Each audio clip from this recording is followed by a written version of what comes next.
Family లైఫ్‌కి, వర్క్‌కి మధ్య ఎలా బ్యాలెన్స్ చేయాలి?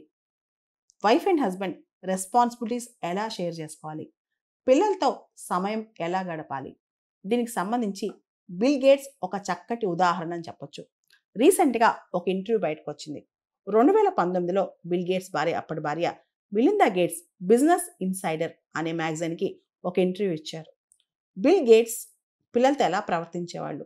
ఆయన పిల్లలతో ఎలా ఉండేవాళ్ళు? దీని మీద ఈ చర్చ అంతా. బిల్ గేట్స్ కూతురు జెన్నిఫర్ పుట్టినప్పుడు 2, 3 సంవత్సరాలు అవ్వంగానే ప్రీ స్కూల్‌కి పంపించకుండా కొంత టైం ఇద్దామని చెప్పి వాళ్ళ భార్య చెప్పిందంట. లేదు, పిల్లలకి ప్లే ఉండాలి, స్కూల్‌కి పంపించాలి. స్వయంగా నేనే డ్రాప్ చేస్తానని చెప్పి మైక్రోసాఫ్ట్ సీఈఓ, ప్రపంచంలో అత్యంత ధనవంతుడు బిల్ గేట్స్ రోజు పొద్దున్నే తన కూతుర్ని తనే స్కూల్‌కి తీసుకెళ్ళేవాళ్ళంట. తీసుకెళ్ళే టైంలో కాన్వర్సేషన్స్, కూతురుతో మాట్లాడటం, కార్‌లో మ్యూజిక్ వినటం, ఒకళ్ళనొకళ్ళు అర్థం చేసుకోవటం, ఆ బాండింగ్, ఆ మెమోరీస్ అవన్నీ ఇప్పటికి కూడా వాళ్ళ పిల్లలు చెరిష్ చేస్తారంట. సాధారణంగా కొంత బిజీగా ఉండంగానే మన పిల్లలకి మనం టైం ఇవ్వం. మన పిల్లలతో మనం టైం స్పెండ్ చేయమనమాట.